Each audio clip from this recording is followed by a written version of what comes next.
6 देसी मुर्गे, 10 लीटर दूध, आधा किलो घी, 2 किलो मटन, आधा लीटर बादाम शरबत, 100 चपातियाँ, 2 से 3 किलो सब्जी, 2 से 3 किलो फ्रूट और एक बाल्टी भर के मौसमी का जूस। दोस्तों ये डेली डाइट का रूटीन था दुनिया के सबसे खतरनाक पहलवान द ग्रेट गामा यानी गामा पहलवान का। कुश्ती के अपने 52 साल के करियर में ये एक भी मैच नहीं हारे और भारत या पाकिस्तान तो छोड़िए, दुनिया का कोई भी पहलवान इन्हें कभी भी नहीं हरा पाया। वो हर रोज 5000 दंड बैठक यानी स्क्वाट्स और 3000 पुशअप्स मारते थे। सुबह 5 बजे उठकर 10 किलोमीटर की दौड़ लगाया करते थे और दौड़ भी कोई नॉर्मल नहीं दोस्तों, ये दौड़ पहाड़ों पर होती थी। और इतने में भी ये संतुष्ट नहीं होते थे और 100 किलो का एक राउंड शेप का पत्थर गले में डालकर 30 मिनट तक उठक बैठक किया करते थे। और ये 100 किलो पत्थर की मैं बात कर रहा हूँ दोस्तों, ये पत्थर बड़ौदा के म्यूजियम में आज भी मौजूद है। इस महान पहलवान के रुतबे का अंदाजा इस बात से लगाया जा सकता है कि दुनिया के महानतम फाइटर ब्रूस ली गामा पहलवान को अपना आइडल मानते थे और इन्हीं का रूटीन फॉलो करते थे। द ग्रेट गामा का जन्म 22 मई 1878 को ब्रिटिश इंडिया के अंडर जब्बोवाल गांव अमृतसर पंजाब में हुआ था। इनका असली नाम गुलाम हुसैन बख्श था। इनके फादर मोहम्मद अजीज बख्श वो भी एक पहलवानी थे जो कि उस समय के राजा महाराज भवानी सिंह के दरबार में कुश्ती लड़ा करते थे। जब गामा 6 साल के हुए तब उनके पिता का इंतकाल हो गया। पिता की डेथ के बाद उन्होंने अपने नाना नून पहलवान से पहलवानी के दांव पेच सीखे।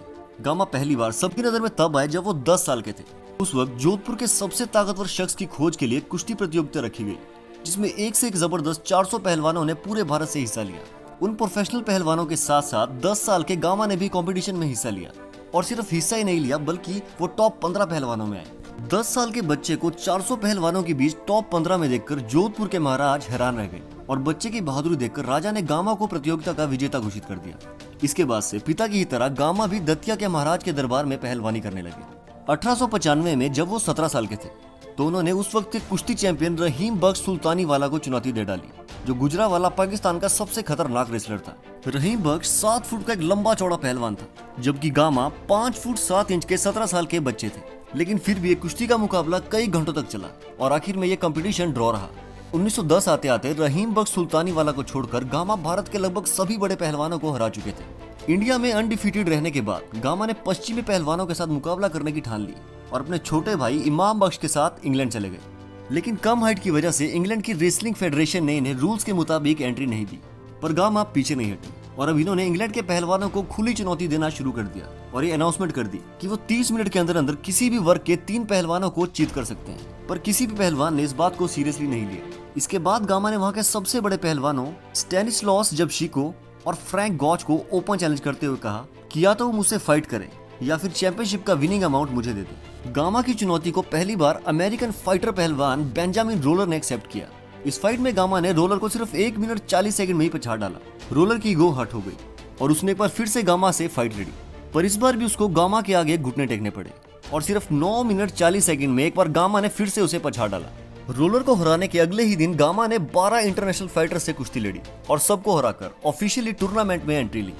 10 सितंबर 1910 को लंदन के John bull belt world championship के फाइनल में गामा ने वर्ल्ड चैंपियन रेसलर स्टैनिस्लैस जिबेस्को का सामना किया। 3 घंटे तक दोनों के बीच जबरदस्त घमासान हुआ, पर दोनों में से कोई भी नहीं जीता। इसलिए एक हफ्ते बाद उन दोनों के बीच में फिर से मुकाबले की अनाउंसमेंट की गई। लेकिन उस दिन जब जिबेस्को और गामा का मुकाबला होना था तो जिबेस्को डर के मारे मैदान में नहीं आया और फाइनली गामा को विनर घोषित कर दिया गया और इस तरह गामा बने वर्ल्ड चैंपियन।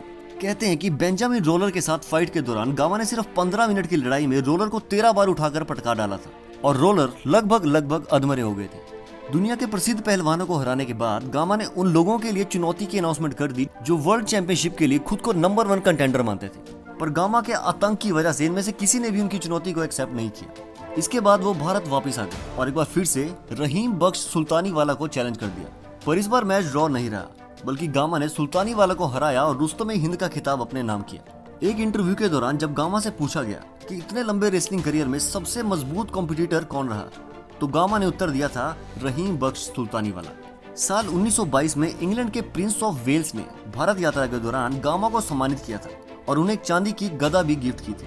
फरवरी 1929 में गामा ने आखिरी बार कोई मुकाबला लड़ा जिसमें उन्होंने जेसी पीटरसन को सिर्फ 1.5 मिनट के अंदर ही पछाड़ डाला था। फिर 1947 में भारत के बंटवारे के बाद वो पाकिस्तान चले गए। 1952 में उनकी रिटायरमेंट तक दुनिया में कोई भी गामा को हरा नहीं पाया था और ये एक वर्ल्ड रिकॉर्ड है दोस्तों।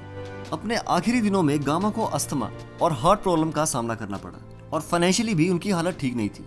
पाकिस्तानी सरकार ने भी उनका कुछ खास साथ नहीं दिया। उनकी मदद करने के लिए मित्तल ग्रुप के एमडी श्री जीडी बिरला ने उन्हें 2000 रुपए पर मंथ की पेंशन का ऐलान किया और गामा के कुश्ती फैन ने उनके लिए 300 रुपए पर मंथ की पेंशन शुरू कर दी ताकि वो अपने इलाज और दवाइयों का खर्चा खुद उठा सके। 23 मई 1960 को 82 साल की उम्र में इस महान रेसलर ने अपनी आखिरी सांस ली। पर आज भी जब ताकत की बात की जाती है तो पहला नाम गामा पहलवान का लेते हुए कहा जाता है कि ओए बड़ा गामा पहलवान मान रहा है खुद को। इस अनडिफीटेड महान रेसलर रुस्तम हिंद गामा पहलवान को हमारा शत नमन। दोस्तों वीडियो अच्छा लगा हो तो लाइक एंड शेयर जरूर कीजिएगा और हमारा हौसला बढ़ाने के लिए चैनल को सब्सक्राइब करके बेल आइकन को जरूर दबा दीजिएगा। जल्दी मिलते हैं एक और अच्छी वीडियो के साथ, तब तक के लिए शब्बा खैर दोस्तों।